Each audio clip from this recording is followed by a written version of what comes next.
quién es un buen tutor o un buen candidato para adquirir o para adoptar un ajolote. ¿Quién será un buen propietario? Alguien que esté dispuesto a invertir en que su ajolote esté bien. Otra característica que creo que debería tener el propietario, además de los reportes de recursos financieros, tiempo. O sea, necesita estar alimentándolos, necesita estar midiendo parámetros, hacer recambios de agua, ser una persona meticulosa, responsable, básicamente, porque son animales muy delicados. Entonces creo que son como las características principales de un propietario. ¿Es legal tener un ajolote en México? Mira, también es otro tema interesante, porque existe un marco legal detrás de todo esto. En México, por ejemplo, está la norma NOM 059 y categoriza en diferentes grados como de peligro a los animales mexicanos. Y el ajolote mexicano se encuentra en protección especial, pero no está como amenazado o no está como en peligro de extinción. Existen criaderos legales donde sí se puede aprovechar. Uno de los puntos que tienen estos PIMS o UMAS es el aprovechamiento extractivo, y en este caso sería, por ejemplo, poder venderlos como mascota. Pero es importante que las personas sepan qué tendrían que entregarles cuando compran un ajolote legal, porque dentro de los ajolotes que yo he atendido, no todos tienen estos papeles. O sea, los compran, pero desconocen las personas qué papeles deben de recibir al adquirir un ajolote legal. Deberían de darles una nota de la PIMS, deberían de tener el número registrado de la PIMS ante Semarnat, y además debería tener una tasa de aprovechamiento. Cuando una PIMS está registrada de manera legal y tiene nacimientos de ajolotes, ellos tienen la obligación de registrarlos ante Semarnat y decirles: mira, este año tuve, no sé, 500 ajolotes, y Semarnat les da como un número que ellos pueden expedir en sus notas de remisión, y ese es el que realmente podría ser legal, porque está registrado ante Semarnat y nació en cautiverio. Pero sí podemos tener animales legales siempre y cuando cumplan con estos requisitos. ¿Qué comen los ajolotes? ¿Cómo debemos administrarle estos alimentos? Yo los divido los alimentos como en 4 líneas. La mejor alimentación son los animales vivos, o sea, alimento vivo. En este caso estoy hablando de peces de diferente tamaño, acorde al tamaño de la cabeza del ajolote. No vamos a dar un pez que se ve enfermo, un pez que tiene, por ejemplo, manchas blanquecinas o rojas o algodonosas en las escamas, o que le vemos parásito ancla o un gusanito por ahí en las branquias. Esos peces no se los damos a los ajolotes.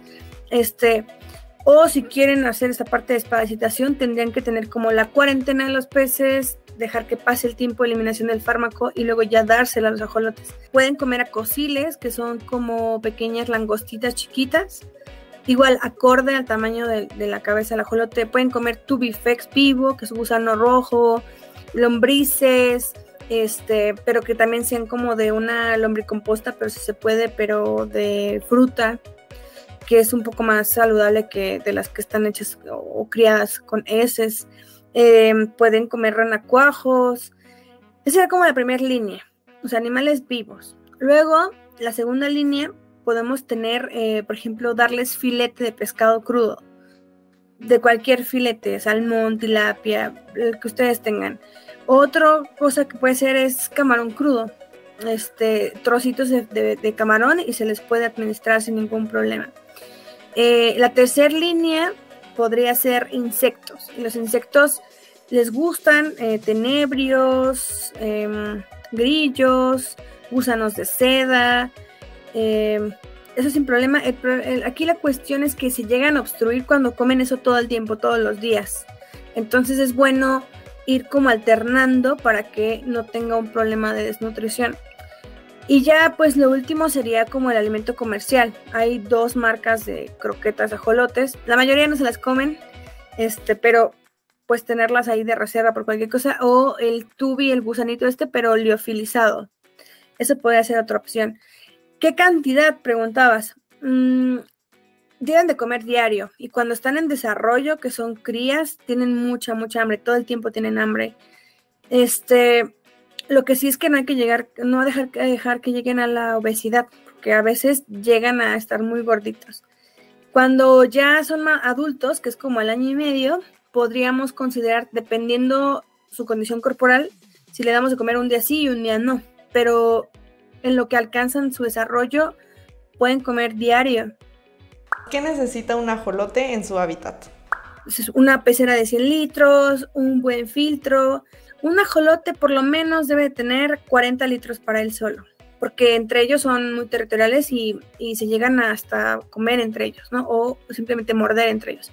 Se ven muy bonitas las peceras con arena o con algún tipo de sustrato para las plantas, pero por experiencia y después de tantos pacientes, la arena puede acumularse la materia orgánica en descomposición, restos de comida, heces, plantas, y eso eleva los parámetros si no la limpian de manera adecuada. Y casi siempre otro problema es la limpieza, entonces, o el filtro, que no alcanza a moverse bien y a filtrarse. Piedras se las tragan, si son piedras más pequeñas que su cabeza, se las tragan, y me ha tocado sacarlas por endoscopía o cirugía. Entonces, no, es mejor que no tengan piedras. Otra cosa que se necesita es un refugio. A ellos no les gusta estar expuestos totalmente en vida libre. O sea, en los canales de Xochimilco es agua turbia, que no están totalmente como expuestos. Entonces, no brindarles un lugar donde puedan refugiarse y que de pronto necesiten como su espacio, los puede estresar. Plantas naturales les gusta mucho. Hay diferentes tipos de plantas. Mi recomendación, a mí me gusta mucho una en especial que se llama espada amazónica, pero hay muchas plantas. Solo la recomendación es que resistan agua fría. Otra cosa importante es que los ajolotes necesitan temperatura fría. Por eso te decía el chiller, ¿no? Que los kits para medir los parámetros cuestan en promedio 400, 450 y necesitamos por lo menos 5 kits.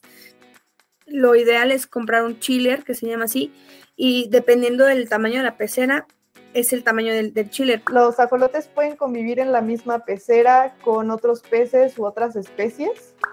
Con otros ajolotes sí, pero lo que platicamos, teniendo en cuenta el espacio. O sea, si están juntos, muy juntos, se pueden pelear. Si son ajolotes de diferentes tamaños, me ha tocado que hasta se los comen, los más grandes a los chiquitos. Entonces, habría que tener esa consideración de los tamaños entre los ajolotes.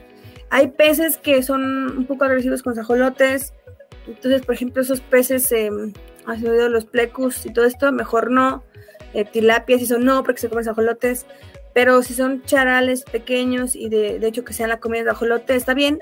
Solamente hay que medir la capacidad de carga, no que no tenga muchísimos peces, porque saturan la parte de la pecera. Pero sí podrían tener peces ahí nadando con ellos para que sean su comida. Un poco en el tema de la convivencia está esta parte de si puedo agarrar a mi ajolote, si lo puedo sacar de la pecera. Bueno, los anfibios, y como hemos estado hablando de la plática, tienen una característica importante, que todo lo absorben por la piel. Entonces, lo ideal sería, si lo vamos a hacer la manipulación, con guantes de nitrilo, porque no tienen este polvito blanco como los de látex que les puede lastimar la piel. O si de pronto necesitan agarrarlos sin guantes, pero tendrían que ser muy cuidadosos y no tener las uñas largas, no tener bloqueador, no crema, no nada.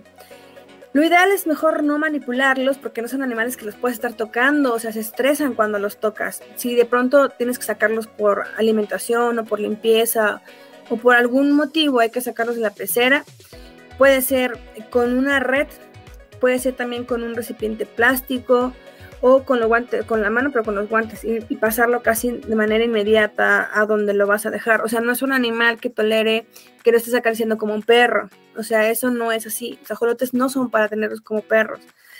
Son más que otra cosa, es para como solo observarlos. O sea, eso es básicamente su belleza, verlos.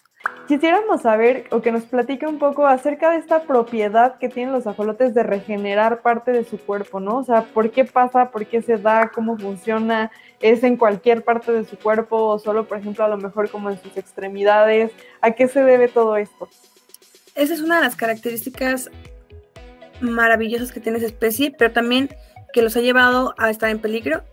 Se sigue estudiando, todavía no hay como algo definido de cómo es que se regeneran, que no está sustentado científicamente.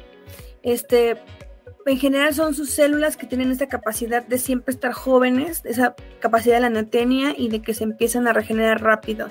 He visto pacientes que pierden un miembro porque se llenan de bacterias o se muerden entre ellos o se fractura.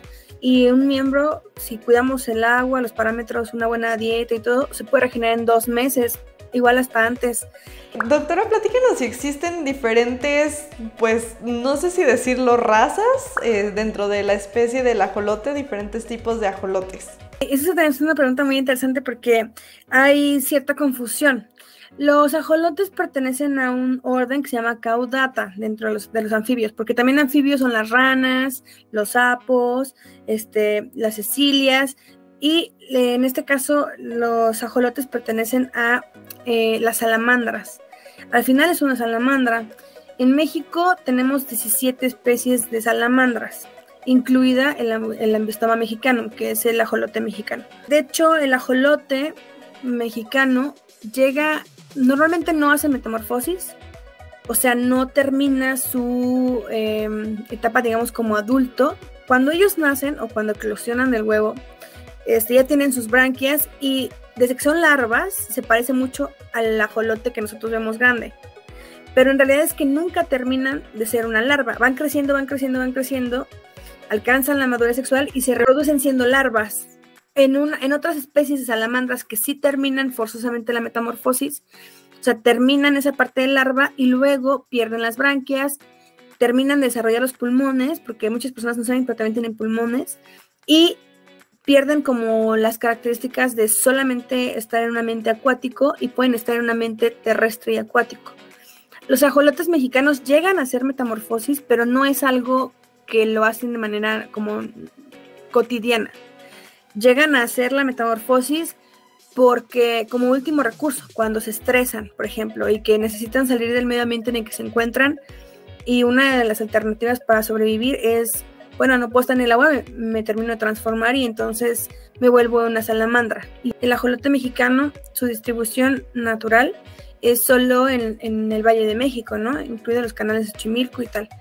Entonces no existe en otros lugares de manera natural. Los que hablamos de que están en Alemania, en España y todo, esos son ajolotes mascota, pero por su biología solo existen en México. Entonces son endémicos del Valle de México, exacto.